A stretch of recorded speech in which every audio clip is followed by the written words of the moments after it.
Good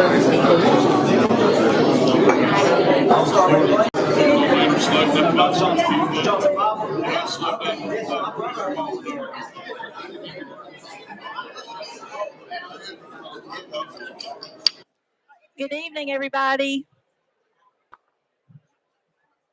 Good evening and welcome to the March meeting for the full board of Carter County Commissioners. Thank you for being so patient with us and standing in this room that is standing room only at this point. We're so glad that every single one of you is here for the different reasons that you represent. So it is 6 p.m. and this meeting is officially called to order. We are going to deviate from our agenda just a little bit because of the crowd that we have this evening. So I'm going to have Director Harrell come forward and do our emergency egress plan with us, and then we're going to turn it over to Mayor Woodby to recognize these Hampton Wolves. Thank you, Ms. Holder. Welcome to our friends from Hampton tonight. Great job, and we're very proud of everybody. But for our safety plan tonight, we have our bathrooms down at the end of the hall here. They are handicap accessible, male and female. We do have an AED on the first floor of the courthouse here down at the elevator in case somebody was to have a cardiac injury tonight. We do have an AED. And if we have to evacuate for any reason tonight, for a fire drill or another reason, everybody is to evacuate towards the monument side. Everybody is to go to the back parking lot. That's where we'll do our accountability at the back parking lot. Because if the city fire department responds, they'll be responding to the front of our building, and they don't want anybody going in front of their trucks and incidents with the personnel. So they would like everybody to evacuate towards the back of the parking lot. Thank you, Ms. Holder. Thank you, Director Harrell. Mayor Woodby.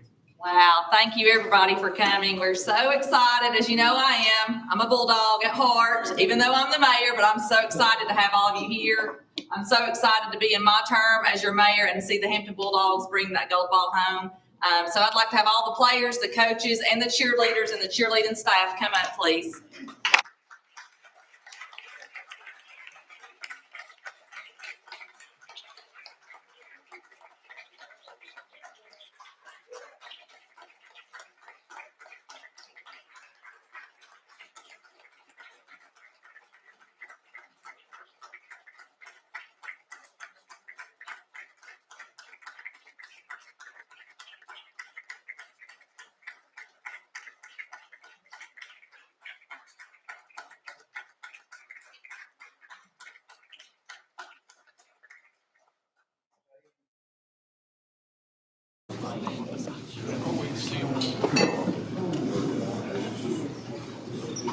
I think Luther worked off. Probably got lost, didn't he? Coaches, come on around here. No. And I'd also like to ask the wife of Coach Ned Smith, Julie Smith, to come up and join, because as we know, you can't do it without that second in command. So I'd like to have her come up, because I know what she's.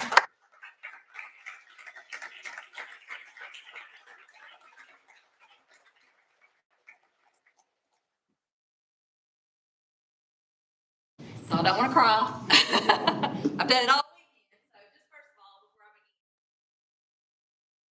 begin, I think most of you all know education is true to my heart in Carter County. So everything that I do is truly for what we're seeing here. And I'm so impressed by your work on the court, but not only off the court, but your academics. Carter County has a middle college program that's very successful and that I'm very proud to promote and be a part of. And I'm going to use Principal Jeff Bradley's rendition of how he handled this yesterday. The middle college program is students who are also trying to achieve their associate's degree along with their high school diploma. I would like the ones who are in that program and getting ready to graduate with their middle college degree, a Northeast State degree, and their high school diploma to please step forward.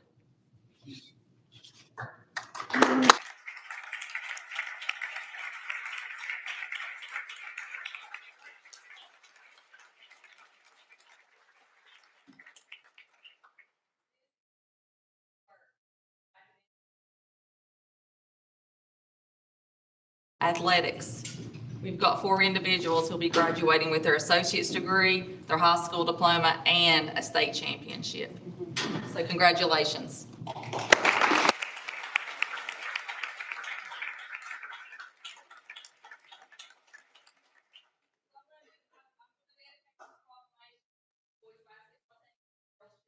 Team, girls, they couldn't do it without you, and I appreciate you. I watched you for years. I'm gonna cry. I watched many of these guys grow up. Watched them play ball, football, basketball. I've been stable in the stands. I'm proud. I'm proud. It's an understatement what I've seen them do. All right.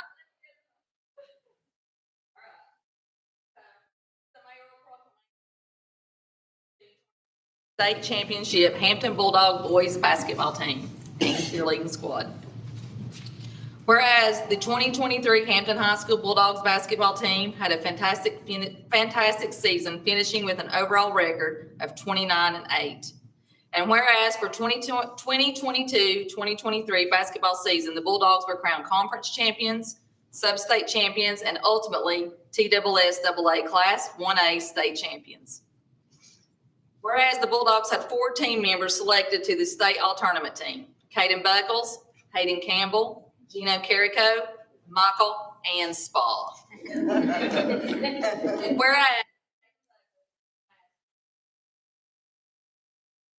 season he averaged 24 points, 4 rebounds, 3 assists, and 2.5 steals per game. Hayden was also a Mr. Basketball finalist and was named the state tournament MVP. Whereas Hayden Campbell averaged 14 points, 7 rebounds, and 3 blocks this season. And whereas Gino Carrico averaged 9 points, 4 rebounds, and took over 25 charges this season on defense. Whereas Michael Anspaugh averaged 10 points, 4 assists, 3 steals, and took over 30 charges this season on defense. Whereas despite the individual accomplishments of all 4 great players, the team could not have been successful without the vital contributions of all remaining team members and coaches. And I want to stop right here to just say that there's also our football members that are on here that also received a silver ball and are also on the gold ball. I'd like for you to step forward for recognition also. The football team members who brought a silver ball home to Carter County, because they get around it.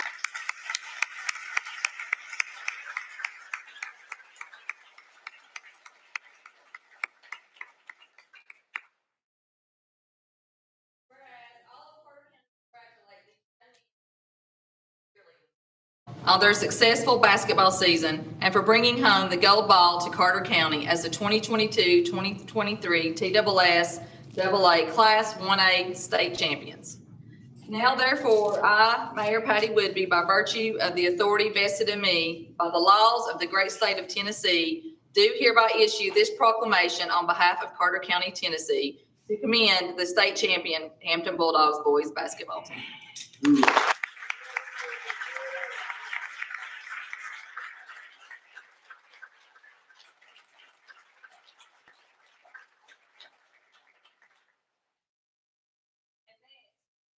Ned, Julie, would you please step up?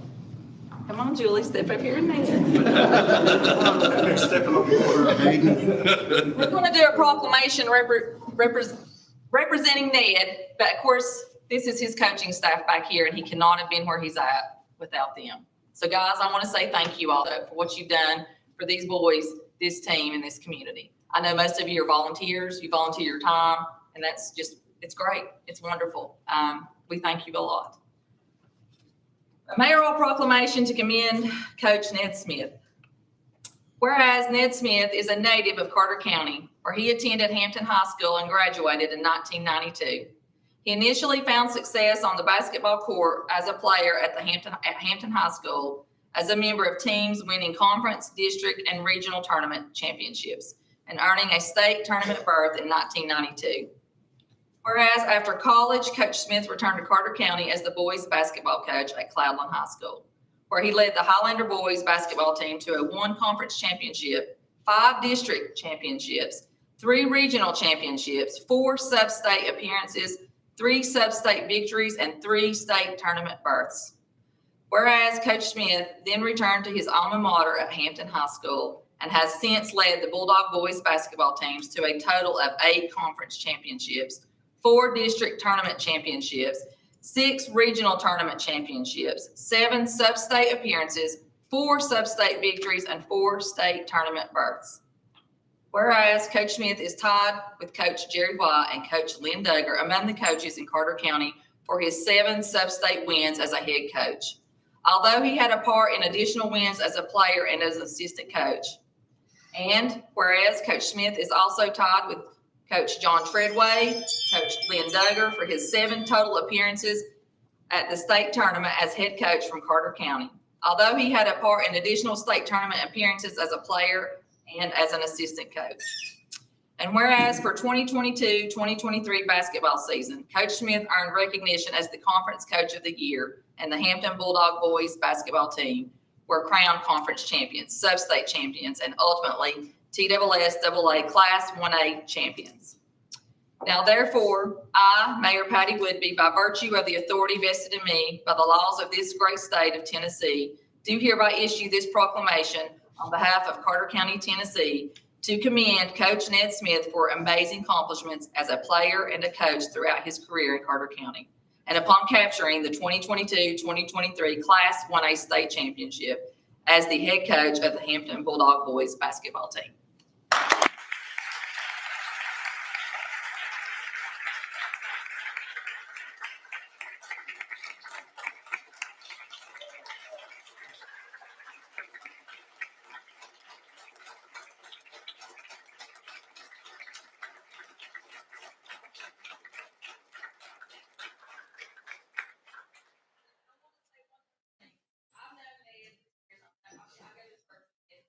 Their family, and just this is a great Christian leadership family, and they are blessed to have Ned and this group to look up to and to show them and teach them to be outstanding citizens, and I hope Carter County. So I'm very proud of everyone, and thank you guys and for your contributions to our community.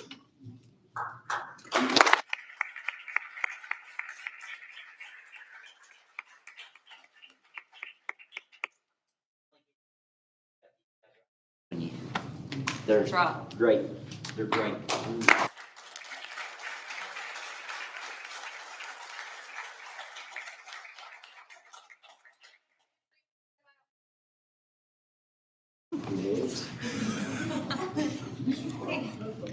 This is the Hampton girls cheerleading coaches. I think if you can keep up with 18 girls getting ready for a football, basketball games, back-to-back state tournaments, wow. I'd like to ask for that round of applause for these.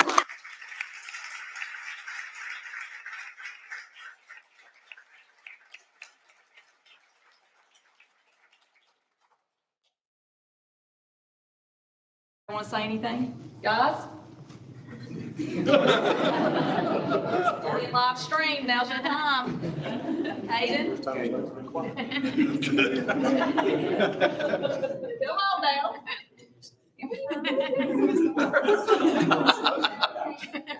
Go Dogs.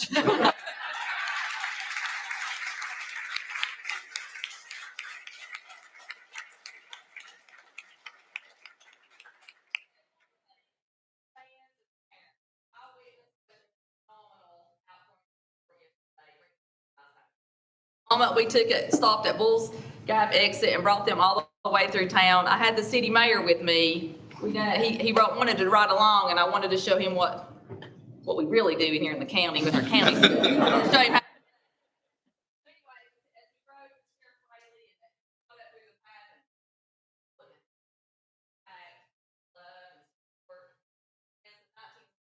Members, I mean, it was just unbelievable. And he looked at me and said, "Wow, I've never seen anything like this.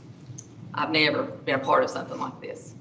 So that was pretty awesome. So I just wanted to share that with you from our city mayor, who is in Elizabethton school. So it's pretty awesome to him to see what Hampton pulls off. So thank you guys and congratulations.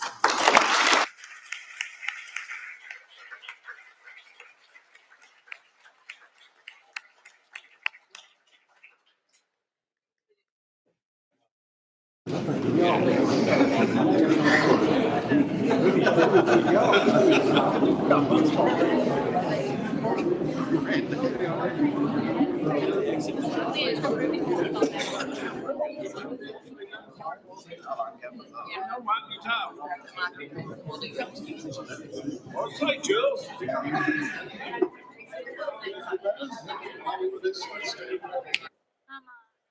Congratulations.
Coming here.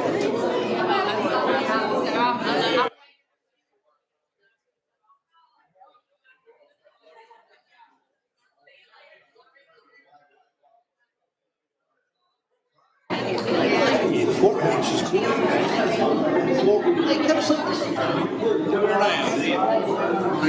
Man's unloaded good.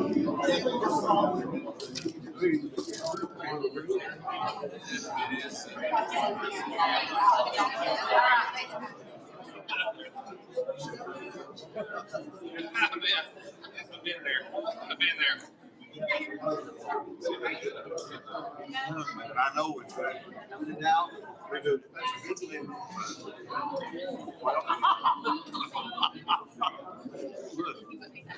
He will.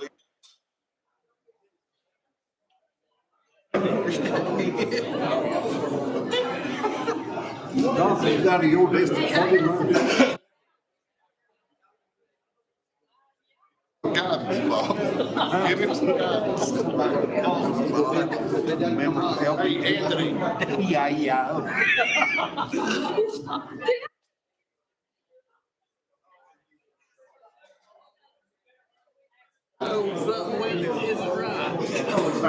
If y'all want any of these.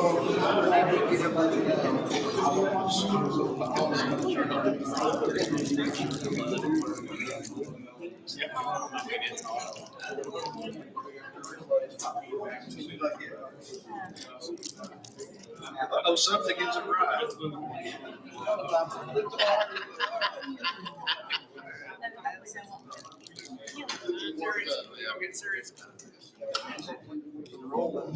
Roll is called. All right, excellent. I think it's, quite enough to where we can continue now. That was very, very special. First time in my life that I got to be part of something like that. I was a little girl in 1974 when Happy Valley won the state, but I got to see it since, so that's great. At this time, commissioners, if you have not signed in yet, will you please sign in so that we can get our official roll for this evening? Much of it's just got booted, so bear with us a minute.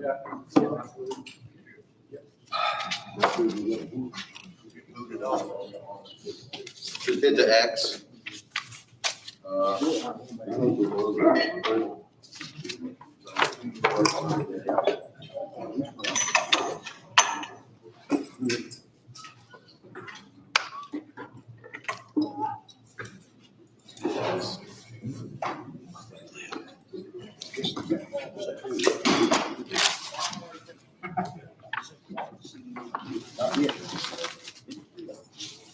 You got an error, just hit the X. Mr. Cable, I think yours is the only one that's still saying connected without saying present. There you go. Okay.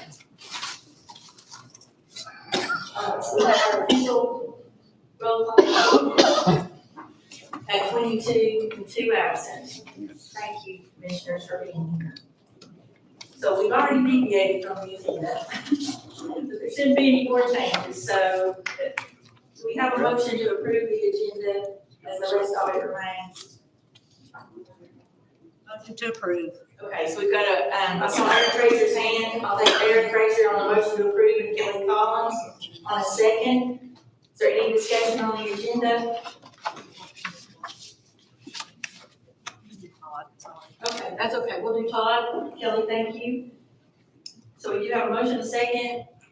If there's no questions, let's vote on approval of the agenda. Campbell. Profit.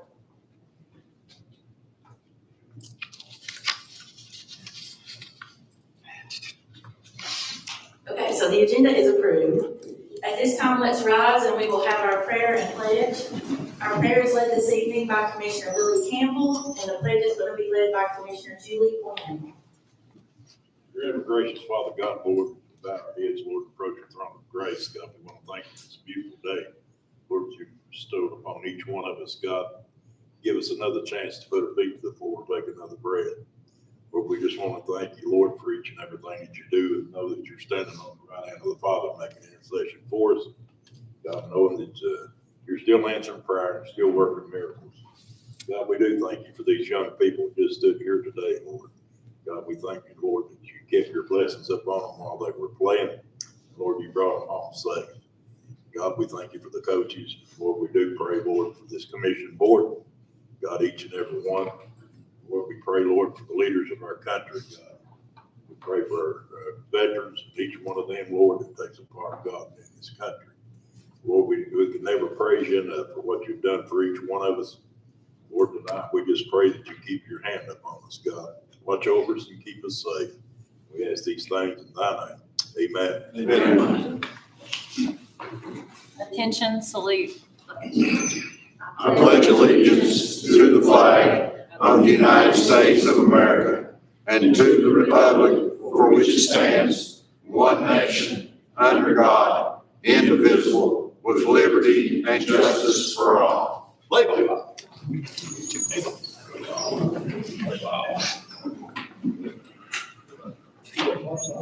this time, we'd like to recognize our elected and appointed officials.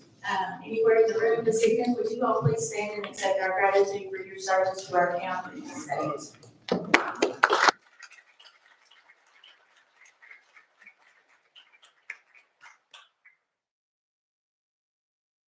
Please review the minutes from the February meeting.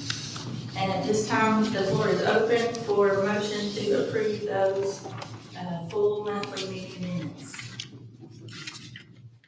Motion to approve has been made by Gary Kemp and a second by Commissioner Angie Odom. Does anyone see corrections or omissions, anything that you'd like to correct on the minutes? Dr. Aco. Yes, on what is numbered in our packet, page 220, item number 2, from the Budget Committee, the cost of new voting machines should not exceed $50,000. That's a mistake. It should not exceed $500,000. Then at the bottom of the page on item number 4, in the amount of whatever that figure is, it should be replaced with $1,940,563.86. Thank you, Dr. Aco. The other thing is that Hold the on a second, okay. sir. I want to make sure she's caught up with you. $1,940,563.86. And the packet is not paginated as it should be. You skip from the second page is 234 to 220. So it needs to be in subsequent order. Thank you, Commissioner Aco. Commissioner Beal, do you still have a comment? Not box in. Okay. Thank you. Anyone else see anything? All right, with those corrections, let's vote now on passing the approval of the minutes. Yes.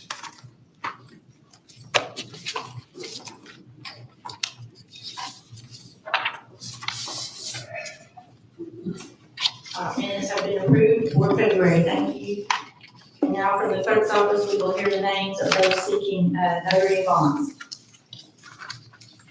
Joanne Skelton, Georgia Berry, Stephanie E. Kraus, Helen T. Keller, David L. Orler, Taylor B. James, Kenny Woodson, Shelby F. Maderas, Sherry Vandervender, Regina L. Shepherd, Lori Roberts, Allison Odell, Tammy Potter, and Cody P. Shell.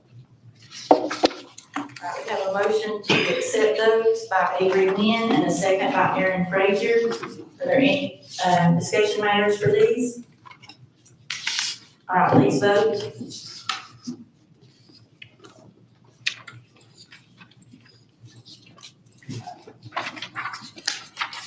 Motion passes, so they're approved. It's time for public comments. If you would like to be recognized tonight, all you have to do is enter through the gate in the center of the room. We can move the podium a little bit, maybe to help you face us better.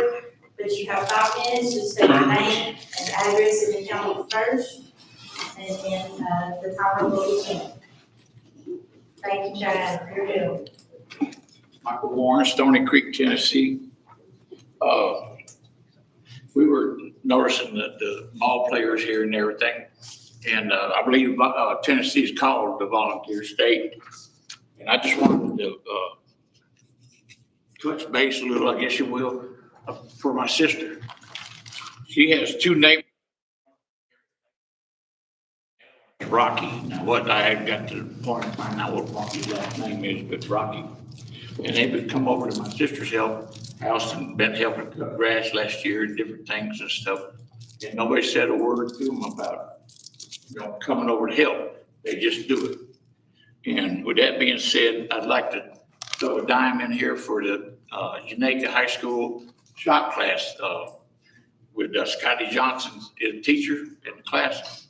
Because them boys is working very hard right now, and they're helping us with the Parks and Rec committee painting a playground, some playground equipment that will eventually, when it's done and everything, it will be put up there at Rome Mountain, I believe, but I'm trying to work with them and everything, we're getting it done, but it just takes time, and it's not gonna take near as long as it did when we first got the equipment, so it is something that we're doing, and I have my hats off to them boys at the school for volunteering to help paint that stuff. Thank you.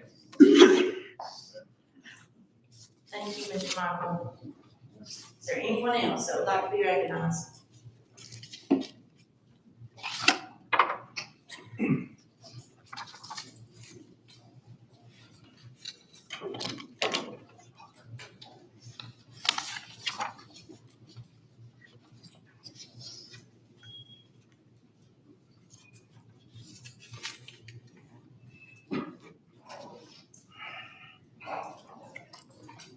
Good evening, ladies and gentlemen. I'm Roy Livingston from Hampton. We've just been watching this money here for about 20-some years. Keep tabs on it. We know pretty much how much is here at all times. Now, we've been getting some deals through the internet. They want a wheel tax and raise taxes. With all this money we got, we can give you somebody, if you want to prove it. It says Carter County is the richest county per population of anybody in the state of Tennessee. Now, there's money everywhere here. It appears that they attempted to just forget about it, not let nobody know. They had it on the internet that they were going to try to do a wheel tax and raise taxes. And ladies and gentlemen, if they raise tax 1 penny, we're going to be all over them, because we know where the money is, and it's flooded. Like I said, this is the richest county in the state of Tennessee per population. There's no call for them to raise taxes. There's no call for them to even mention a wheel tax. And the very minute you do it, we're going to be all over it. Now, I don't know, some of you are smart enough to understand how much we got. And some, I'm not sure that they let you know just what they want you to know. And that's very little most of the time. But you new commissioners, we're under what you call an 81 Act. It's a rule of law. And every meeting you have from here on out, we're gonna try to watch it. And if you don't follow that 81 Act to a T, you're gonna hear about it. That's part of the Constitution and the rule of law. And if you can't follow it, you don't need to be here. We're gonna be all over it. But you can do whatever you want to do, but you better not even mention one penny raising taxes or wheel tax. There's more money here than you know what to do with. And you commissioners that don't know, you need to find out and check it out and see if it ain't correct. And if you're curious enough, if you don't believe nobody, if you get up with me and I'll give you a phone number to call to prove it. That's about as far as we can get with you. Now, if you start that raising taxes and wheel tax and stuff, and it's all over the internet now, that's what's gonna happen supposedly. But you better not attempt it, because we're gonna be here. And there's enough people who will know about it, plumb across the state and as far as we have to go, that you're gonna try to come in here and bushwhack the taxpayers and money everywhere. It's here. I'm telling you. And any of you that wants to know, call and prove it. We'll give you a phone number. So, that's about all we got to say tonight, but just don't attempt it. If you do, you ain't gonna like it. Because all you gotta do, the new commissioners, I can understand that don't understand how this rule of law works now in the 81 Act. And you better follow it to a T, because if you don't, when you're making this budget, it's gonna come under the 81 Act, every piece of it. If you're trying it without it, if you're gonna do it under the communism style, just do what you wanna do, you're in trouble. So we're gonna go for it. But just sit there and them that don't know, you better find out. So I don't expect the new commissioners to know anything except what the others try to teach you. And evidently, some's not got taught the right stuff yet. Because now it's gonna come home down. Because the rule of law, that's what that 81 Act's about. And that's what some of us served this country, put our life on the line was for. It's a rule of law, period. None of this communism stuff, just doing what you want to do. It won't work. But any of you want to check this out, you better check it out. But when you're making these mistakes, you better understand what you're doing, because we're going to call your hand on it. So, ladies and gentlemen, we thank you and appreciate your time. It's the most of you's benefit to listen, because we've watched this thing for 20-some years. Your time is up. I must stop you. Thank you. Thank you, ladies and gentlemen. Thank you, sir.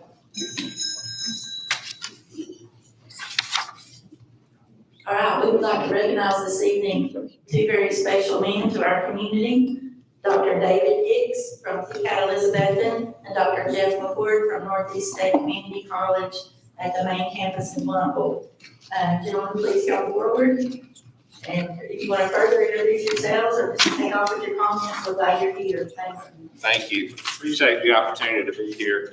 I get a little nervous walking through that and coming up here. I feel like I'm testifying, but it could be worse. I'm not preaching. So we are going to be short and to the point. We're very cognizant of your time and appreciate your service to the county. I've spent 30 years as an educator in Georgia, 15 years as a school superintendent. So I've dealt with a lot of school boards and a lot of city councils and county commissions. And I know it's a thankless job. It's a hard job. Thank you for your willingness to serve and serve the county, and we appreciate that. Amy's passing out a handout right now.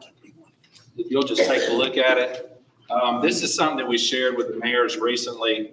And Mayor Woodby asked us to come and just share a little bit with you about the future of the Carter County Higher Education Center. And if you'll look at the breakdown, we're very excited that $40 million is being proposed through, excuse me, THEC and the governor. And you can look at the TCAT anticipated offerings, what we're planning to offer. And of course, Dr. McCord is here and he's going to follow up with what they're planning to offer. Very excited about this. As I mentioned, I have a K-12 background. And from the get-go, this was always going to be a middle college emphasis, an emphasis on dual enrollment. I have a heart for K-12. Seeing these students, that was perfect. We asked them to win the state championship so that they can lead into us speaking tonight, and they were happy to oblige. But that's what it's all about, really. At the end of the day, that's what it's all about. We're excited about providing for them an education that they can then go out in the workforce, and that helps us all. That's mutually beneficial to everybody. And so we're excited about that. And again, you can read through this. We're also excited about the partnership with Northeast State. We are really working hard so that students that want to, that when they finish with us at TCAT, they can articulate at the Northeast State. We started with welding, and we've got a great agreement going that will be finalized soon, where basically it's a year for a year. So if they go to TCAT a year, they can, I hope I'm not speaking out of turn here, Dr. McCord, but then they can go on to Northeast State and do one more year, not the two, and potentially have their associate's degree if they so choose, or they can go into the workforce.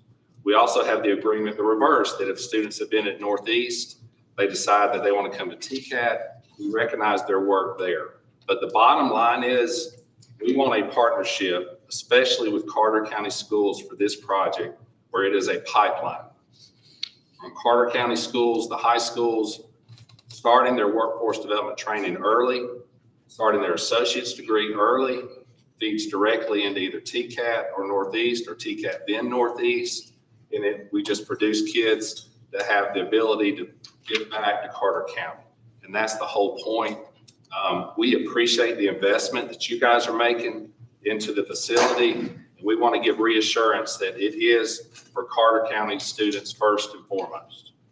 That is the design. I started in July, and I think Mayor Woodby called me 100 times after I got here, and she was so excited about my background with K-12 because it is middle college. That is the emphasis, and we're excited about it being that. So with that said, I'll turn it over to Dr. McCord, and then of course we want to allow time for you guys to ask any questions. Thank you. Jeff McCord, Kingsport, Tennessee. Thank you for having us here today. I do want to emphasize not what we're going to offer, but also what's happening right now. So as Mayor Woodby commented, you have 4 from the basketball team going to get their associate's degree probably before they get their graduation. They're going to walk across one stage before they walk across. So there's 29 students that are going to do that in May from all 4 high schools. There's another 34 who are behind them who are going to do the same thing in a year from now, a little bit more than a year from now, and 40 or so after that who are going to be coming in behind them. What they have is an associate's degree in the start on life that's going to serve them very, very well without debt. But what they don't have is access to the technical side of that education, which quite frankly is where the most jobs are right now. So what you get in this new facility, which we're extremely excited about, you should get both. Believe it or not, TCATs and community colleges don't live together. So there will be people coming and we're going to do it. It's going to be unique in the state for us to do that with the emphasis on the young people. But I will say this too, it's not going to stay empty at night. It doesn't now. So if somebody's getting retrained or looking for a better life, there'll be night classes with access to technical and transfer programs as well. And also working with your local employers, that facility will be an asset to your current employers. And I cannot emphasize this enough. The economic development that it will be for employers coming in will be huge. The thing they ask about most is workforce. And if you can develop a pipeline within that facility, which that's our job, it will be unique to Carter County, unique in the state, unique in a variety of different ways. And I just don't say that. For the past 4 years, I've served as Commissioner of Labor and Workforce Development for the state of Tennessee. And an asset like this is essential to prosperity of generations. So I say that because we are excited about being a part of it.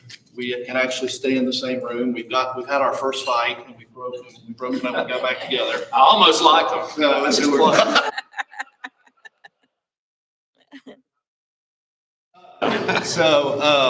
So it'll be unique. It'll be unique in Carter County, and we're excited the opportunity to move forward if you allow us to do so. Thank you. And I think we'll take any questions that you have. Questions from you guys? Guys, I wasn't gonna steal your thing. Can't help it, Ken. I wear them out anyways. So just a little background, these two educational institutions, they don't work together normally. It's normally a competition. And so now what we're seeing is this is teamwork for the benefit of Carter County.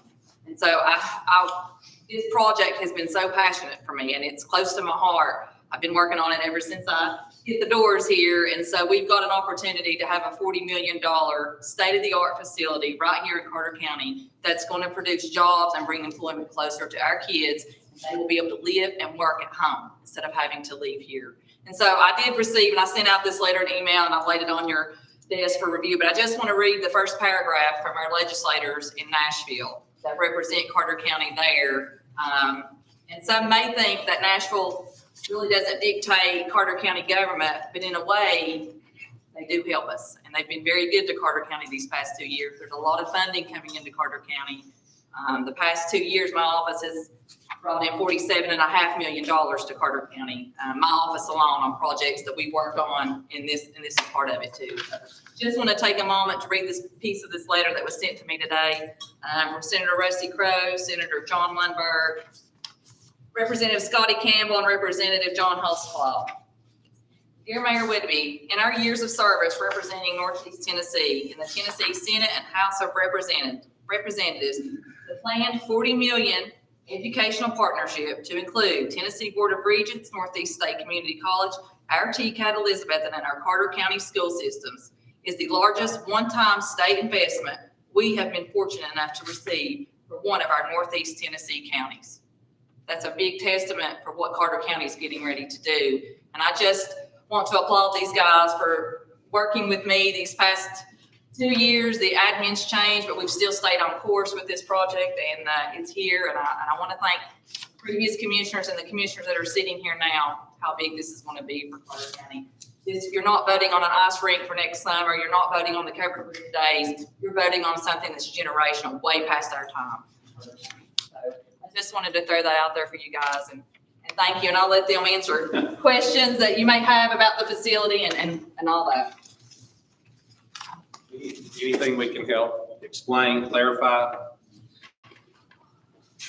Wow. You good? Great. Thank y'all you. very much. Thank you very much. Thank you, Dr. McCoy and Dr. Higgs.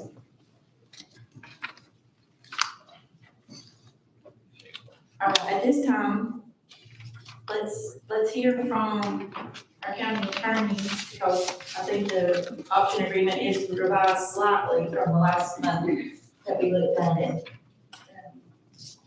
Sure. I think the next thing you are going to consider is the option to purchase agreement. I know it was before you last month and there were some concerns. I went back with those concerns to the attorneys I was working with at the state level, and the TPR attorney came in as well for the revisions, and primarily the revisions are in paragraphs 11 and 12. Clarify that the space is for dual enrollment programs that have been talked about here tonight. If those programs are not funded, the property automatically reverts back to the county. And then after this money is allocated and all of this renovation or construction project is completed, if the property is no longer actively used for educational purposes to include these dual enrollment programs, the property will automatically revert to the county if it is our choice for that property to revert at that time. It's our absolute discretion. So those are two fairly significant, in my opinion, changes from the last version. This option agreement must be approved if this project is going to proceed from here. So I think we've arrived at the final version here, and it's up to you all tonight to Thank you, Attorney Hardin. I see that we already have a motion to approve from Aaron Frazier, and there's a second by Commissioner Danny Deal. The floor is open for discussion. Chair, commend the county attorney for working with the folks downstate. I think items 11 and 12 do add a lot of weight to this document, particularly mentioning specifically dual enrollment programs, and certainly hearing Dr. Hicks and Dr. McCourt this evening give their assurance that they are working in Carter County schools as well. And examples of that, particularly from the 4 kids that will who are enrolled in that program, and glad they pointed out that they'll probably receive their associate's degree before they graduate from high school. In my regard, this adds a lot of weight to the document, and again, appreciate the attorney for working on it. I think we all had concerns about Carter County schools not only being involved in the agreement, but the use of the facility and all of those entities working together. And I think we've been pretty much assured of that tonight. So thank you, Madam Chair. Thank you, Commissioner Acuff, and Commissioner Johnson. I apologize, I didn't see your request. Yeah, he was out of line. Y'all have listened to all. Thank you for being patient, sir. Oh, it is. Thank you very much. Okay. I just want to call attention on a couple of items on the document itself, just for the attorney, and I'm sure somebody else has picked it. If you'll reference to it from the top down on the witnesses, the sum of $1, and then if you'll go down that line, item number 6, you got a 0. Now, ain't that a big finding? See, Doc, what you done? Huh? You vote 0?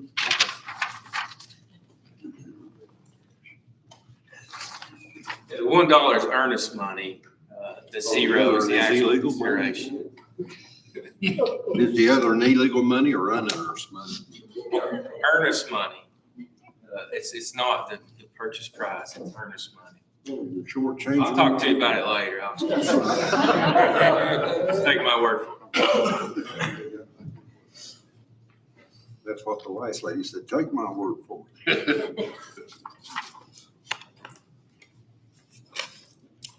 Does anyone else wish to be recognized? Okay, then at this time, we will vote on approval of this option to purchase.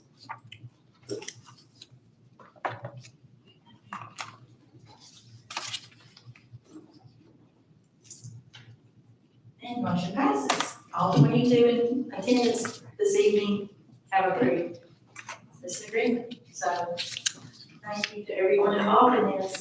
I think it's a very proud moment for us all moving forward. I don't want to cry again.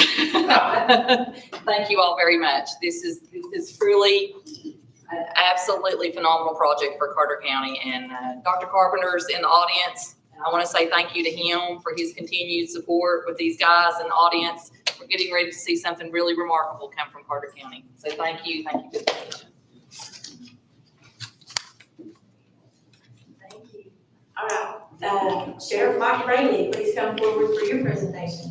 Actually, I'm gonna have to ask to put that off because at the very last moment, the ones that I wanted to recognize couldn't be here for a scheduling conflict. I greatly apologize. Okay, thank you. All right, then the floor is Commissioner Nick Holders.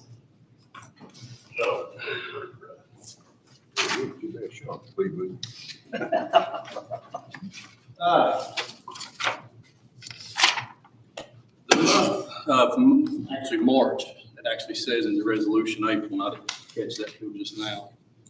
But the month of March is UT Extension Month, and a lot of people don't understand what UT Extension does. I think it's just beef, cattle, and that's it, but there's actually a lot more. And we drafted this resolution to recognize the UT Extension agents as well as the farmers. We do have some local farmers in the audience with us, as well as the director from the UT Extension office. But if I could get the attorney to read this resolution for me, I would greatly appreciate it. I'll be happy to. This is a resolution officially designating the month of March 2023 as UT Extension Month in Carter County. Whereas the University of Tennessee is Tennessee's land-grant university and has a three-part mission of teaching, research, and extension. Whereas extension is the outreach arm of the university and an integral part of the land-grant mission, extending the knowledge and expertise of the university to people of Tennessee through education delivered by agents, specialists, and volunteers in all 95 counties of the state. Whereas extension is a valuable resource for helping citizens solve problems, providing real-life solutions in the places they live, work, and play through hundreds of programs. Whereas extension's efforts are based on local needs, research, and commitment to improve quality of life. Whereas extension's educational programs in 4-H youth development, agriculture, and natural resources, family and consumer sciences, and community economic development produce substantial returns to the state. Whereas using research, questionnaires, observations, and sales records, an economic impact was estimated at more than $553 million from January 1, 2022 through December 30, 2022, statewide educational programs. Whereas a recent assessment indicates that every $1 in public funds invested in extension programs earns an estimated $8.29 to the people of Tennessee.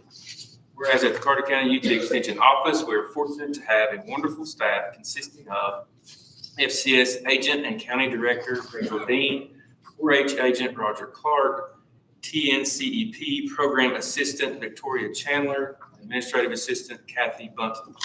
Whereas there are multiple programs and services offered through the Carter County UT Extension Office, some of which include food preservation classes, co-parenting, and diabetes management classes, Eat Well, Feel Well, and nutrition programs for children, 4-H, public speaking, judging teams, and school clubs, soil samples, pest and plant identification, pesticide certification, and master beef program.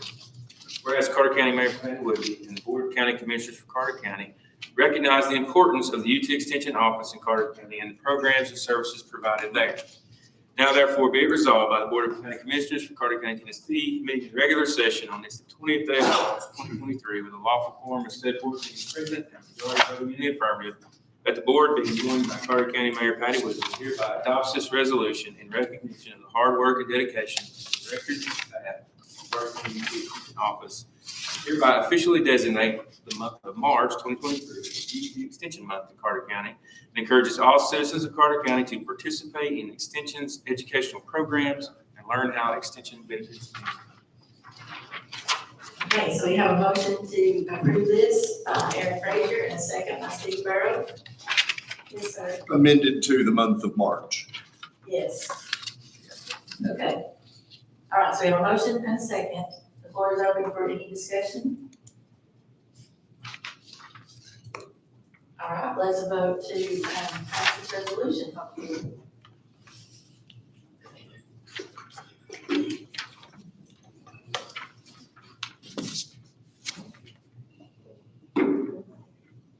Please repeat. It passed 22-0. So I want to thank Nick for bringing this to his community, for Attorney Martin for drafting this. I saw that it was Agriculture Extension Month, and I just didn't want us to miss this opportunity. I know we've got something else coming up right here, but is it okay, Commissioner Holder, if we recognize the farmers in attendance tonight? That was That'd be great. part of what I'd like to do. With our farmers in the audience tonight, please stand. If you want to tell us anything about the farm that you have or anything, we'd love to hear it. If not, I understand. It's a pretty hard act to follow after what we just. Yes, it is, Mike. It is. You know, the farmers in Carter County are thankful for anything that this commission may do to help us. The education part through Ms. Rachel and through all the agricultural teachers that all the county high schools and the schools do are trying to get our youth involved. The average age of farmers is approaching 60 years old. And if we don't get some young people involved, at some point in time, there's going to be a terrible shortage of something for y'all to eat. Dale Perry was an agricultural teacher at high school for many, many years. Some of you may remember him from Rome Mountain. Bill gave me a bumper sticker one time whenever I first started at Happy Valley, and it said that farming was everybody's bread and butter. And so true that is. So we appreciate anything that you can do to help us and recognize us. We thank you for doing that. Thank you. Yes.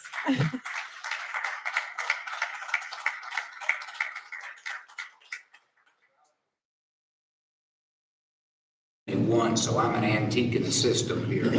Started up in Mountain City, and I was lucky enough for those people to hire me. Came down to Carter County in '76, and as I look across the room here, I look and see a Donnie Cable that did tons of stuff with me. And he's really proud of his son, Heath. He's down in Meigs County, but he's president of the Meigs County Fair. And I could look around this room. I look at Greg White here, Whitehead beside me from Hampton. And Greg ended up at UT Martin because he won the judging contest he saw. And Larry Nave, we've had some VOAG teachers in this county that are unsurpassed down here. And Greg now is over, 10 officers statewide in criminal law and investigations. And the list just goes on and on. But the Extension Office has been a huge impact. And I was lucky to spend my life in it because I'll be honest with you, I thought when I got hired in '71, I'd take this place out a year and go get me a real job out here at Money or Banking. Well, 43 years later, I retired with them. And it's a great organization. It's a complex organization because I always kind of laughed because I've got 2 daughters, and if someone asked what I did, there's no way they could tell them because you do everything. And you're from livestock to pesticides to Christmas trees to nursery products and 4-H and family and consumer sciences. It touches the whole family and what everybody's about here. And it's, I'm thankful that they took the opportunity to do this. Has this been done before? Not my. I didn't know if it has been. I commend you all for doing it. Thankfully, we got Rachel and the good staff here. We do. Greg, will you just tell them what you do? Yeah, I do really appreciate you recognize UT Extension and all the programs they have, because being a product of Hampton High School, UT Extension pushed me, it did, to UT Martin, and I graduated in the College of Agriculture with a minor in criminal justice from the University of Tennessee at Martin, and got employed with the Tennessee Department of Agriculture. And today I'm the chief over their law enforcement department for the whole state of Tennessee.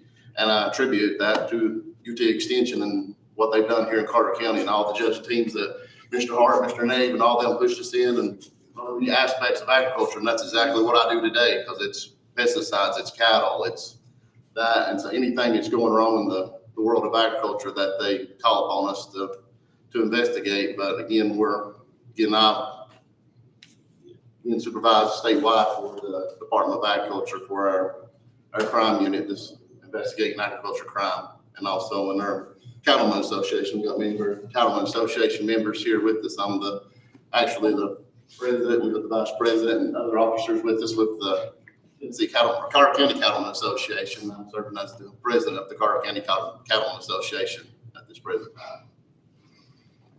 He's the John Dutton for you Yellowstone fans. We do that every day. Everybody drives a black dog except me. I drive a Tahoe. I would like to touch on something Mr. Hyder said, talking about food. If you shop at H&H, Meat Market, Dave Holler, Hughes and Sons Market and Farms, did I say it right? Willocks Road. Jamie Hughes is the owner. Jeremy Harden is the owner of H&H.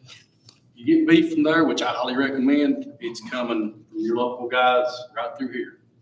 So just keep that in mind. And like we were talking about the extension, 4-H, all this 4-H stuff for kids, that's Rachel and her staff, and they do a fantastic job. And they have, you wouldn't believe the amount of small animal goat, sheep that are raised in Carter County. It's been about 3 or 4 years ago, it was roughly 5,000 head of cattle in Carter County, which blew my mind when I found that out. Does anybody have any questions for me? Yes, sir. One thing with cattle, a lot of people don't realize some of these small lots you see in this very county, stocker cattle, those are sold and loaded on tractor and trailers, and these big feedlots you see in the Midwest, a lot of those cattle, or many of those cattle come from right here in this county, Johnson County, Southwest Virginia, and Western North Carolina. So a lot of those cattle that you see, believe it or not, in those fields beside your house end up in the Midwest. I just want to add too that our FFA, that's why most of our agriculture teachers are not here. They are actually at a FFA state competition and they did win 2 awards. But that's why our FFA teachers are not here.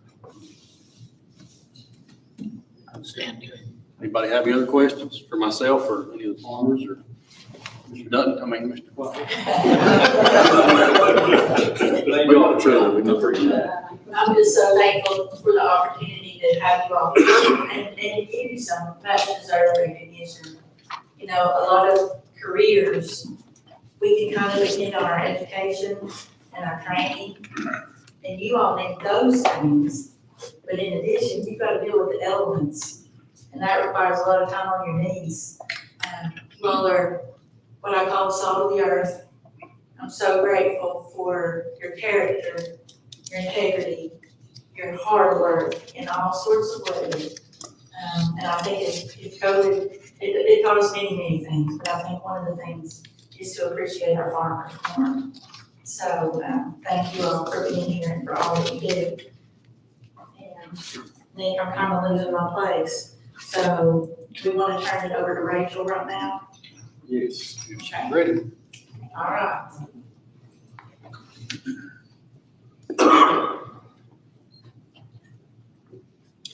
Hi, everyone. I am just going to tell you all a little bit more about all of the programs that we offer. Extension is oftentimes called a best kept secret, but we don't want to keep it that way. And like Nick said, a lot of times you may just think 4-H, beef cattle. We actually have a ton of different programs. And what's really great about what we get to do is we get to tailor our programs to our community. So we get to do a needs assessment and really tailor it to what you all need. So I'm just going to share a couple things about that and some of our accomplishments from last year that we are really proud of. So the first thing I'm going to highlight is our TNCEP program, which is Tennessee Nutrition and Consumer Education Program. So Victoria is who handles that at our office.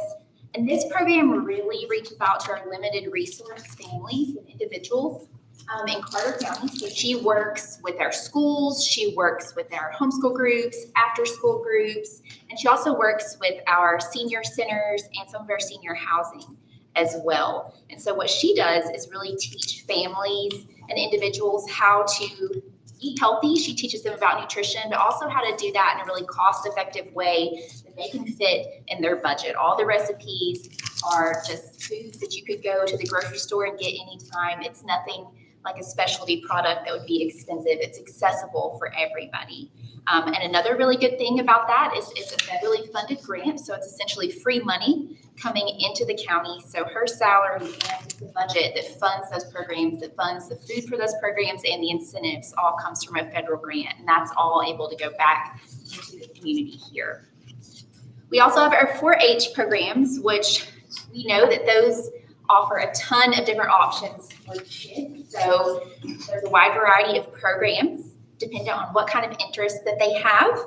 So we have public speaking, which is a really, really great opportunity for them to get up in front of a group and practice a skill that they'll use the rest of their lives. And we're going to have some of them come and would love to have them present.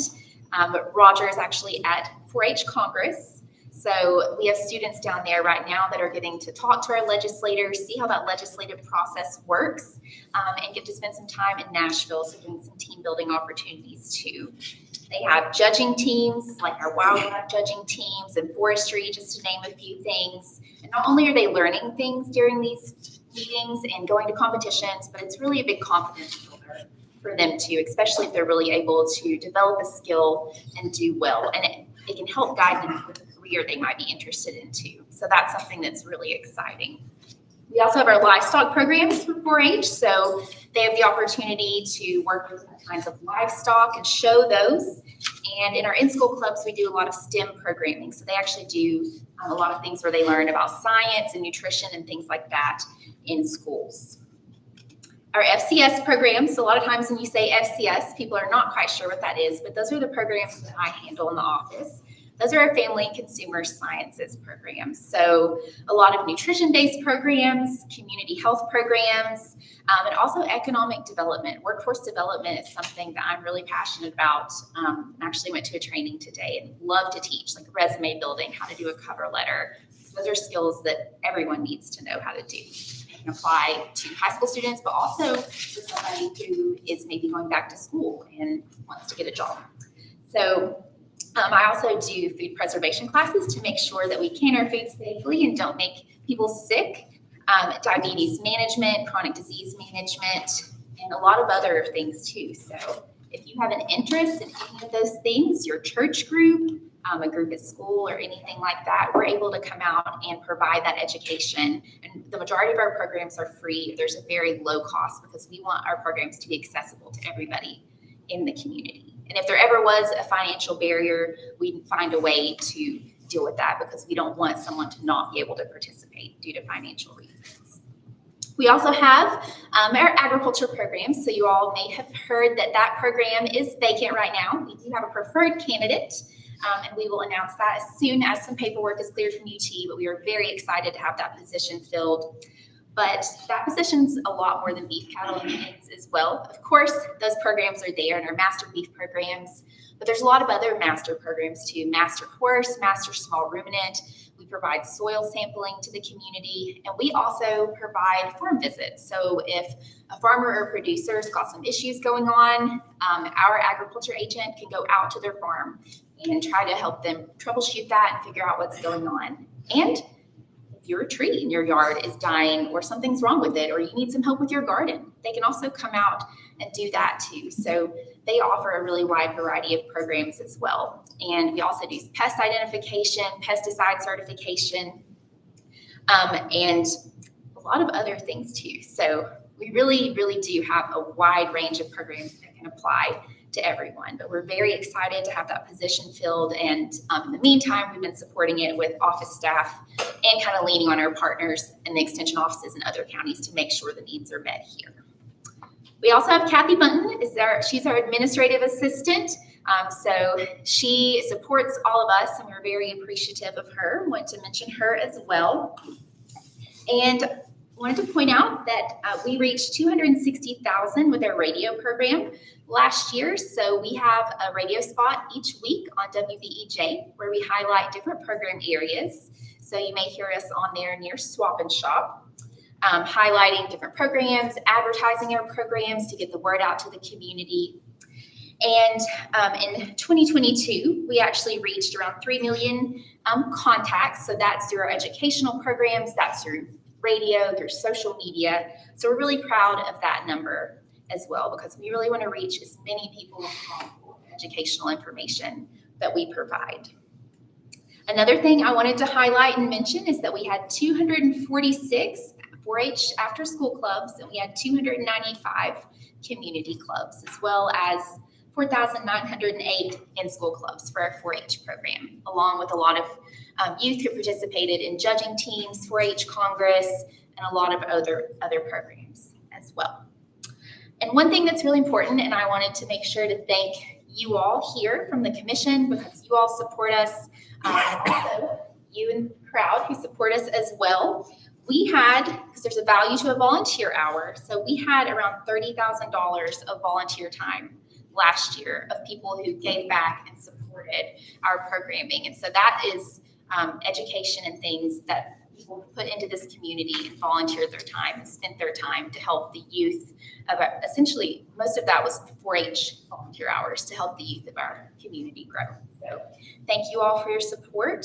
We greatly appreciate it. And thank you for letting me speak tonight. Thank you, Rachel. Did that bring up any questions from anybody? Yes, I'm happy to answer any questions. All right, thank you so much, Rachel. Thank you. All you do. And I know it's a little earlier than I normally let y'all break, but I'm gonna actually call for a break right now. And hopefully if we open these doors, we can cool this room off a little bit. So take a 10-minute break. Here, I'm good. Oh, we got it. Oh my gosh, hold on. I got my purse.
Let's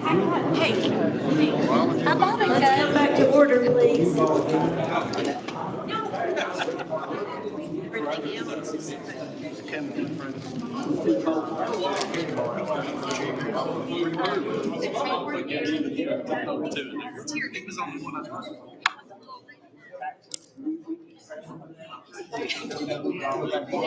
Mayor Whitby, did you want to present this next resolution? I'll let y'all shoot.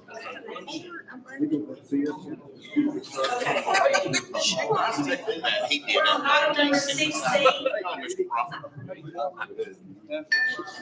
We're looking at a water resolution, so I'm going to turn the floor over to our Attorney Martin for any of your questions on this one. This is a resolution to authorize the mayor to sign the application for community development block grant funds. Funds are for a water project at South Elizabeth Utility District, and they are providing the match. So this is no money from the county and grant funds for water system improvement. All right, there's a motion to approve this by Nancy Brown and a second by Julie Gwynn. Any discussion?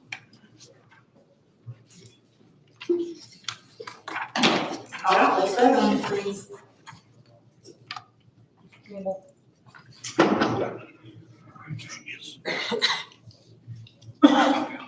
Motion passes. Mayor Patty Woodby, do you have any additional items for us tonight? I don't, I'll let the Northeast State and TCAP presentation stand as my report. All right, very well, thank you. All right, we move into committee reports, starting with the budget committee. Folks, my sincerest apologies. I'm on steroids tonight, so if I go through this sounding like a Micro Machines guy, my deepest apology. All right, first up, motion to authorize Building and Grounds to purchase 6 additional AEDs and refurbish 4 current AEDs at a cost not to exceed $6,500 with funds coming from ARP, appropriation account 101E518000790, other equipment.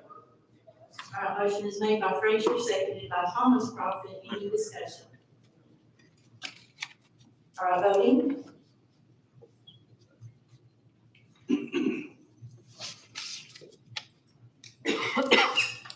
Passes, sir.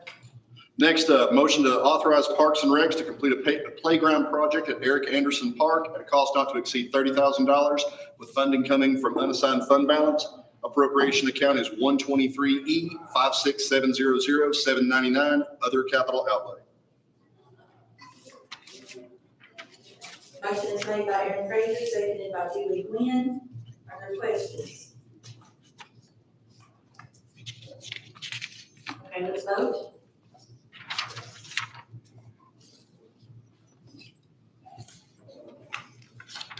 Motion passes, sir.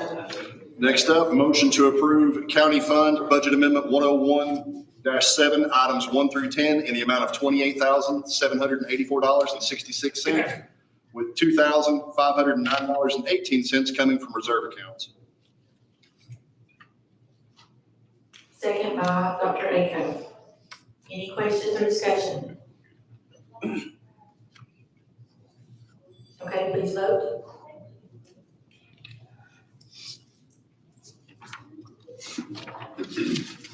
All right, next up, motion to approve solid waste fund budget amendment 116-4, items 1 through 3 in the amount of $40,500 with $28,000 coming from unassigned fund balance.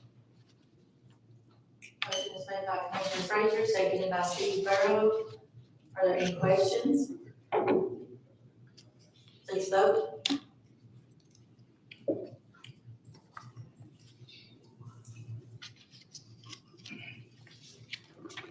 Yes, sir. Thank you. Motion to approve general purpose school fund budget amendment 141-7, items 1 through 7 in the amount of $145,048.17 with nothing coming from unassigned fund balance. Motion is seconded by Angie Odom. If there are no questions, let's vote.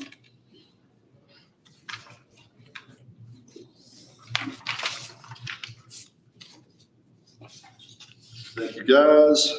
Next, number 6, motion to approve school federal projects fund Budget Amendment 142-9, items 1 through 3, in the amount of $250,214.40, with nothing coming from unassigned fund balance.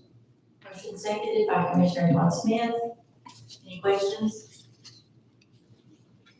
Please vote.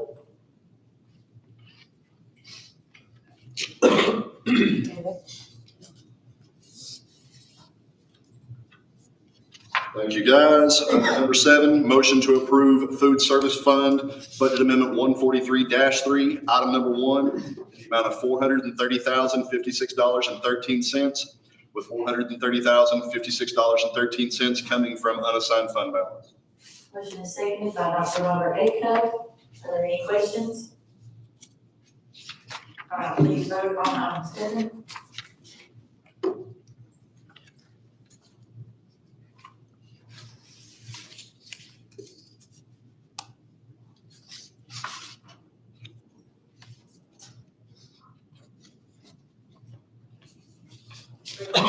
Next up, motion to approve Head Start Fund, Budget Amendment 145-4, items 1 and 2, in the amount of $74,100, with nothing coming from unassigned fund balance. Motion is seconded by Donnie Cable. Any discussion needed? All right, vote on item 8.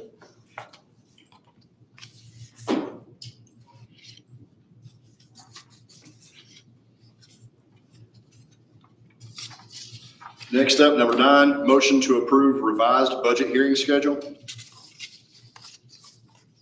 Motion is made by Gary Prophet, seconded by Kelly Collins. Are there any questions on the revised budget schedule? Okay, please vote. Thank you, guys.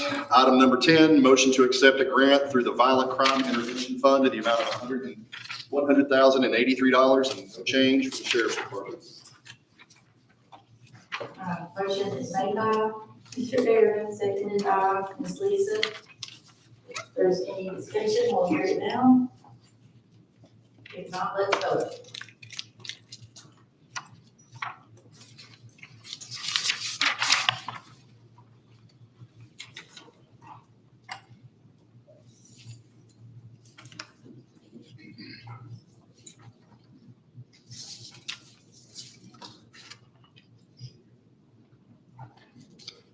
Thank you, guys. Number 11, motion to approve monetary donations to the animal shelter in the amount of $590.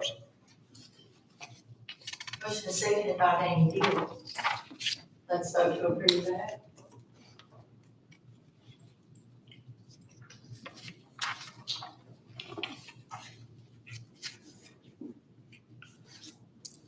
Thank you, guys. Number 12, motion to approve non-monetary donations to the animal shelter in the amount of $914.81. Motion is seconded by Lisa Childress. Please vote.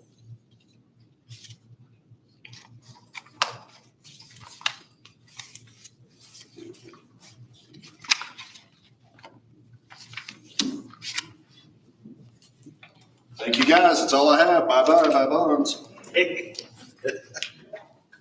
Commissioner Frazier, okay, Building and Grounds Committee. I'll just stay back here since I only have one. I'd like to put form a motion to approve the use of Sluter property owned by Carter County on SR 67 by Skyline Skybest as a hub facility and infrastructure location to complete the broadband project. Okay, motion is seconded by Nick Holder. Is there any questions? Yes, please. You talking about the Sluter property going into 321 at Burton? Yes. Well, my understanding was, maybe I'm wrong, like, correct me. I thought Mr. Sluter made it clear that he was supposed to use that property for the fire department, or rescue squad. Who wants to address that? Attorney Harden, I'll let you address that. Okay. Yeah, really, the actual deed restrictions were, property be utilized by Carter County for a public purpose benefiting the citizens of Carter County. And then there's another part to it that it wouldn't be used, in a way that devalued the surrounding property. So the feeling of the committee was broadband project would certainly be beneficial, and the information we were given from Skyline Skybest and some of the photographs they shared, it certainly looked like an improvement on the way the property sits now. So that's the answer to that. Thank you, Commissioner Campbell. Did anyone else want to ask or speak? Yes. Where exactly is that property? They're close to Fish, or to Outer Cove Boat Dock, in that vicinity. Just prior to the entrance. Yeah.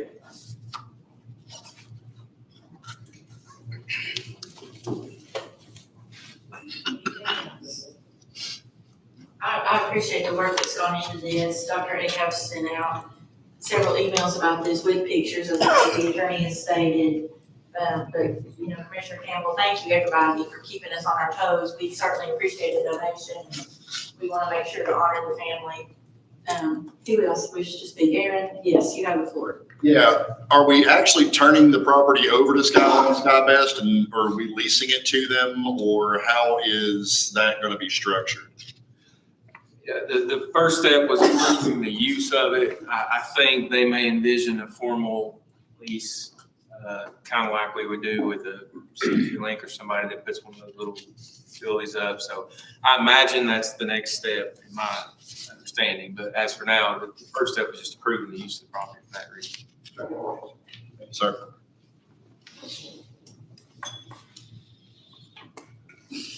Anything else? Okay, let's vote.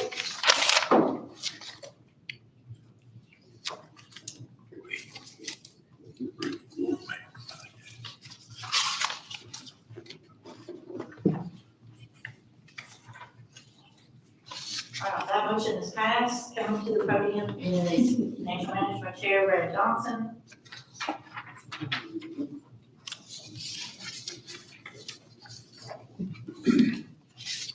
I don't know if I can hold it here, but off for the mayor.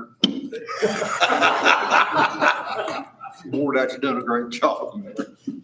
I know them young men are gonna be more appreciative. Next time it's gonna last for a lifetime. They hadn't had enough time for it to soak into them yet. Recognition. Financial Management Committee, just offer this to the full commission for approval for a limited compensation time for certain exempt employees.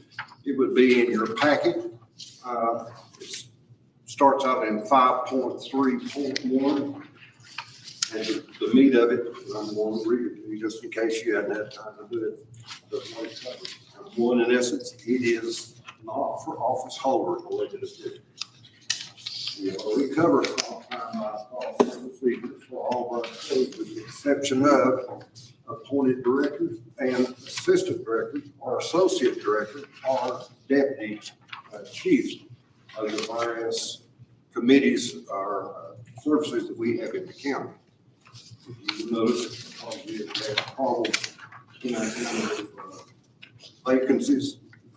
Now your directors and your assistant directors or your deputy directors are all now involved in so many meetings monthly. They have nothing to give them any compensation whatsoever for their retirement above and beyond. So what this does in essence is it gives them the right to 1 hour of service to the other 40-hour week. It is no money involved at all. It does not, cannot be cashed in. They can earn up to 80 hours. If they retire or if they leave, no funds be given to them for their use. Is there anything else? Attorney, important thing? Is there any question?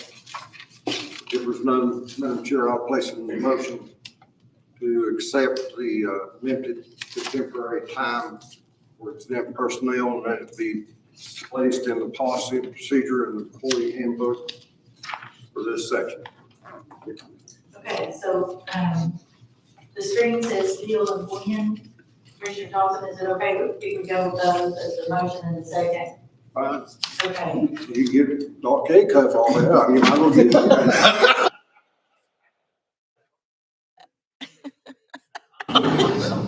It just makes it easier on me, sir, so thank you for understanding that. All right, so we do have a motion and a second, as you all can see on your devices, you're off the screen. Is there any discussion on this matter? Yes. When you say 1 hour of service, can you go into that a little bit more? Our regular employees, you get a comp time is an hour and a half per hour, spent over 40 hours. Theirs in this here is to offer that they have 1 hour for 1 hour extra, not an hour and a half. Where regular employees could cash in on their retirement or their separation for their comp time. Where these people that are covered, there's only 7, I think it affects 7 people in our county government that is not covered. And it just gives them an opportunity, because I'll give you a classic example. We have directors and deputy directors that spend more than 70 total hours a week. And if you just said, think just a minute, on your committee meetings, particularly all in the budget and the financial management, anything to do with finances. Our director at the animal shelter, which is already present and involved. Remember, it's on their time. So this being something that didn't cost, it gives them an additional benefit that goes along with the duties that they serve. Thank you. Yes, the half hour is what I was, that explained it, thank you.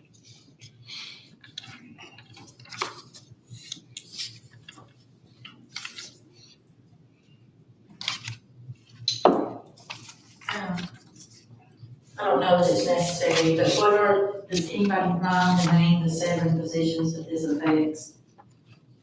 Let's see, as it is written, serves a department, the employee that serves as department head, as a department head, an employee who serves as a deputy director, assistant supervisor, or similar positions in a department or division of county government in which they are entitled with the duties of the elected appointed official or department head in his or her absence, and are regularly required to complete job duties without normal business hours.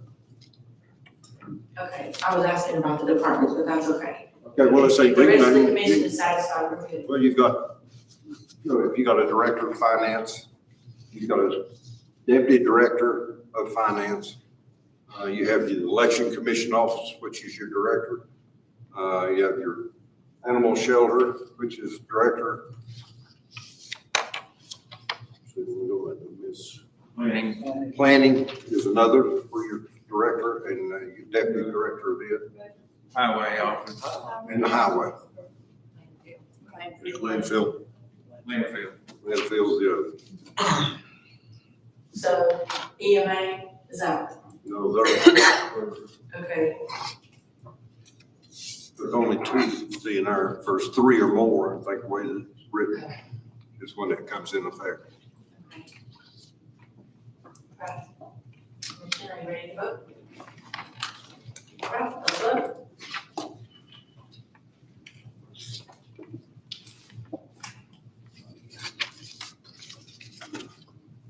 Passes, sir. Thank you very much. Move that in my way, you fat kid. Boy, that's coming from Stony Creek.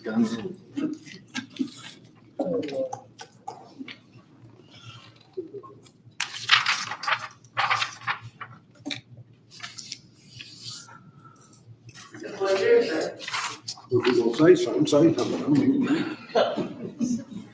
I'll be nice, Commissioner Johnson. Health and Welfare Committee, I'd like to make a motion to purchase 6 refurbished AEDs and new AED pads for the existing AEDs we have in Carter County.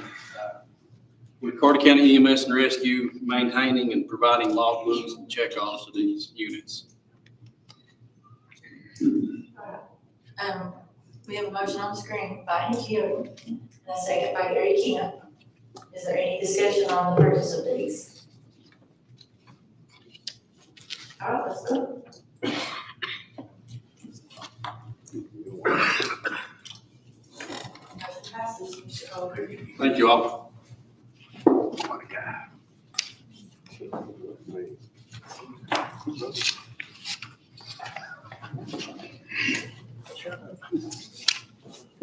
Item one, consideration of resolution officially designating the bridge on Danner Road in Stony Creek Community as the Loretta Cobalt Memorial Bridge. We have a motion by Thomas Prophet and a second by Aaron Frazier to rename this. Any questions at all? All right, let's vote.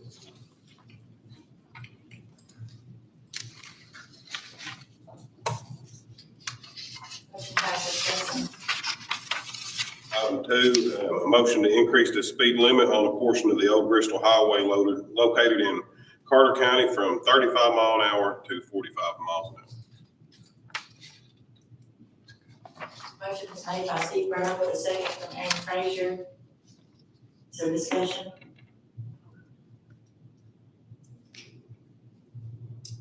I apologize for missing this meeting. Is this come with a recommendation from our highway superintendent? No. Anybody else? Let's vote.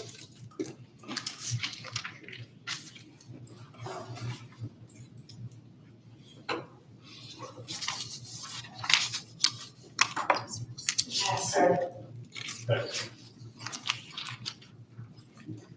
And nominating committee will be represented by Vice Chair Dr. Taylor this evening.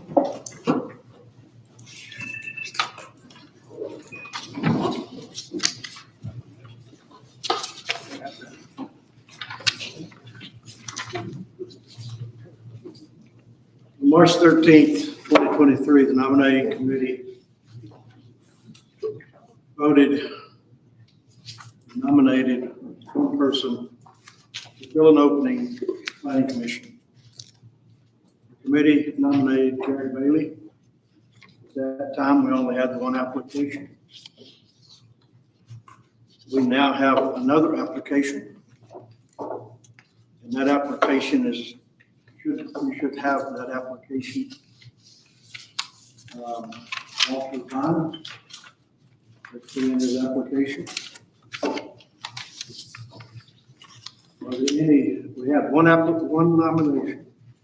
Are there nominate Bailey?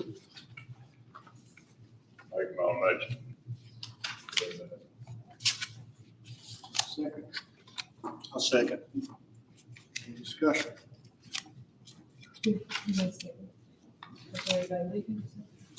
Smith. We don't have to have seconds, sir. You don't have to have a second on the nomination. Yeah, just if there's any other. Do we have any other nominations?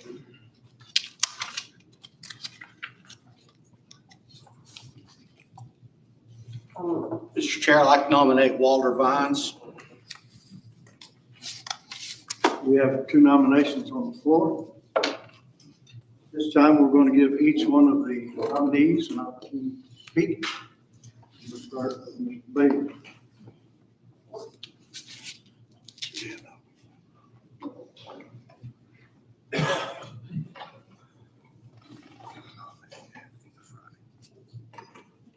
All you all know me. I was chair on Landfill, straight up, black and white. I've been around construction my whole life. Family started the infant development company. So I've run dozers, brick, block, seen concrete board. And now I employed for the Department of the School System.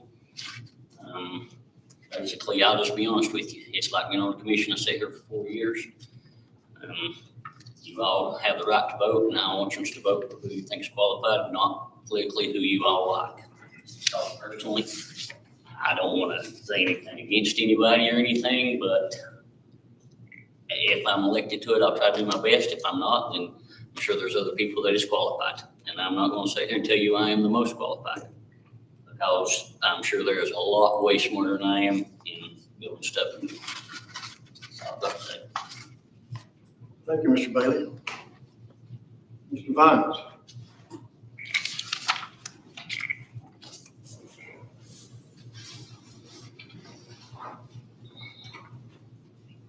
How y'all doing? I'm Walter Vines. I've lived in this county most of my life. I'm soon to be 46 years old, and I've lived here 45 years. I've been in construction for a little over 20 years, mostly residential. Ain't nothing I've not done, from land brick and block to concrete to roofing, with any kind of residential construction. I've been part of. And I think my knowledge and know-how of things and my straightforwardness and honesty will be a good part of the county, be on the planning commission. And I'd like to be part of the future growth of this county and what's getting ready to happen in the next few years. I'd like to be part of it, and I'd like to make sure that my kids and my grandkids is going to have a good future here. I don't want them to leave here. I want them to stay, and I'd like to be a part of it. Thank you.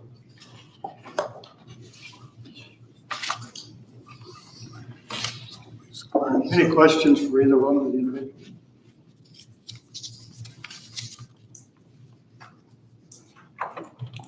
We have two nominees. Right, so this will have to be a voice vote, and you will state the name Vines or the name Bailey. Or your name is called. You may have any questions. All right, clerk's office, when you're ready. Willie Campbell, Bailey. Nick Holder, Robert A. Cook, Vines. Nancy Brown, Bailey, Avery Nguyen, Bailey. Julie Gwynn, Bailey, Bradley Johnson, Bailey. Steve Burrow, Bailey. Angie Odom, Vines, Danny Deal, Vines. Gary Kemp, Bailey. Jerry Prophet, Bailey. Lisa Childress, Vines. Ginger Holdren, Bailey. Layla Ward, Bailey. Donnie Cable, Vines. Patty Duffield.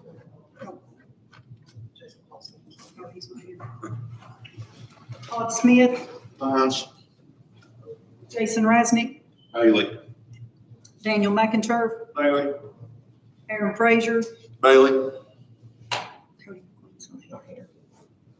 Kelly Collins, Bailey. Thomas Prophet. Bailey.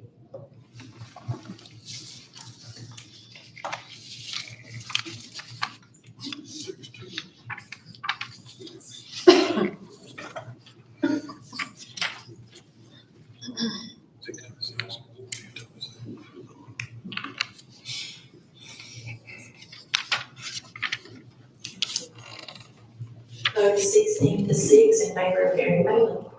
Gary Bailey, welcome to the planning commission. Thank you. Okay, we are on item 19 on your agenda this evening. It's the county attorney report. Well, okay, that's good timing. I was gonna say something specifically about nominating, so we're right there at it. I don't know if it came to anybody else, but Commissioner McQueen sent me an email today, said that he was immediately resigning as the nominating committee chairman. So that nothing you have to do here tonight, but just so you know, for your next meeting, that's the word I got. So I don't know if that's going to be followed up by more from him in the future or not. But specifically, as to my report, as always, there'll be a written report with your minutes that you'll see all the activities I've done this past month. General litigation stuff, as always, the litter cases are still proceeding. And specifically this month, there was 2 new complaints filed. There's court appearances on 2 separate dates for 4 total cases. Another case was resolved through compliance this month. Instead of doing a separate session, I'll just generally tell you that the TDEC appeal is pretty much in the same place that it was, trying to finalize an actual agreed order that will resolve that matter. And I hope that'll be forthcoming here soon. Otherwise, well, and I will say one thing I didn't put on here, but I generally give an update about the Carter County delinquent tax sale. For those of you who aren't that familiar with it, it did occur this month, I think it was March 7th. And that was the sale for property taxes that are delinquent since 2020. So, they're nearly 3 years behind before we actually sell them. But there was a multitude of them paid out right at the deadline. I think we ended up actually selling at auction 18. Either 5 or 6 of those have already been redeemed by the owners who paid back the taxes. So that's a pretty drastic reduction from years past as far as the number that have been sold. So more and more people are paying their taxes without us having to actually sell their property. So obviously any of the details on that I'm happy to share with you. But other than that, the general work I perform as usual is. Thank you, County Attorney. Any questions for him? All right, floor is open to any commissioner that wishes to speak. Just use your request to speak button, please, if anybody wants to say anything.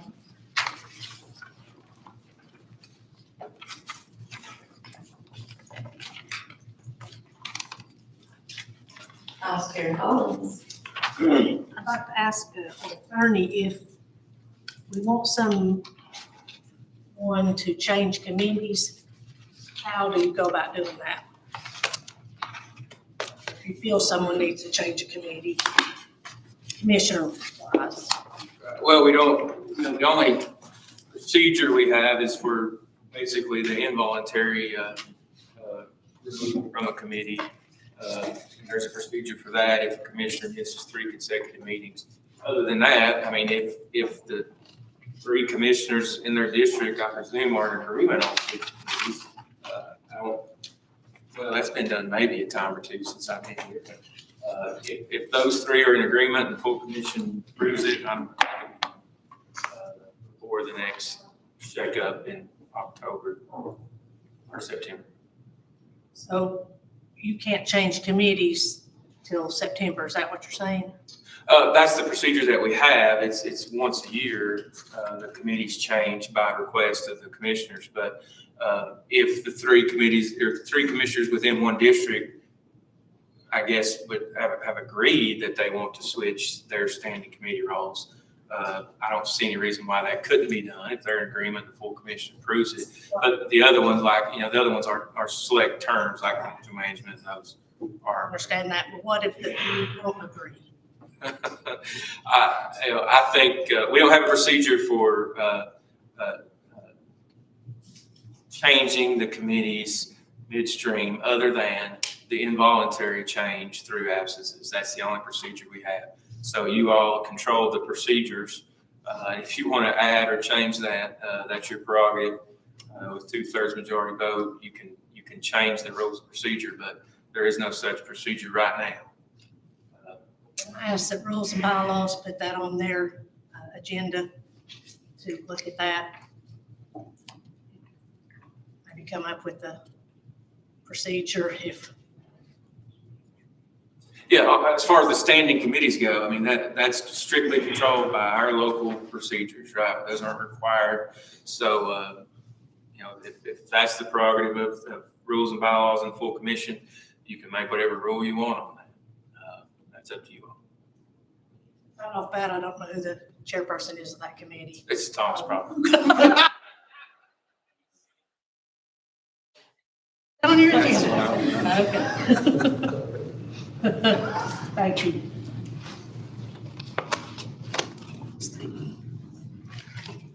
Okay, if there's nothing else, I'll just remind you all to please look over your calendar for April. If you see that there's a change that needs to be made, it would be best if we make it out so that everybody can hear it.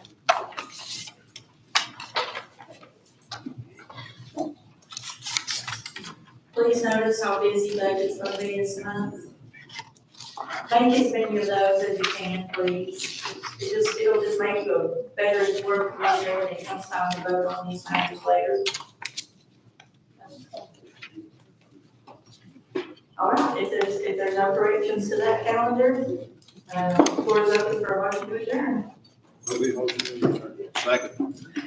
All right, the meeting is adjourned. Thank you all very much.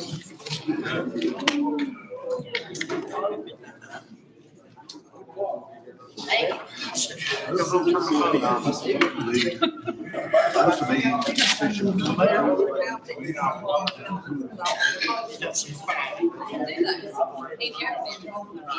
Okay, well, I'll let it slide.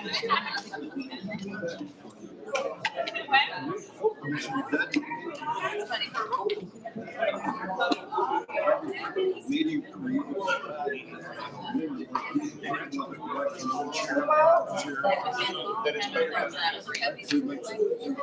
based on, it's 3 consecutive meetings.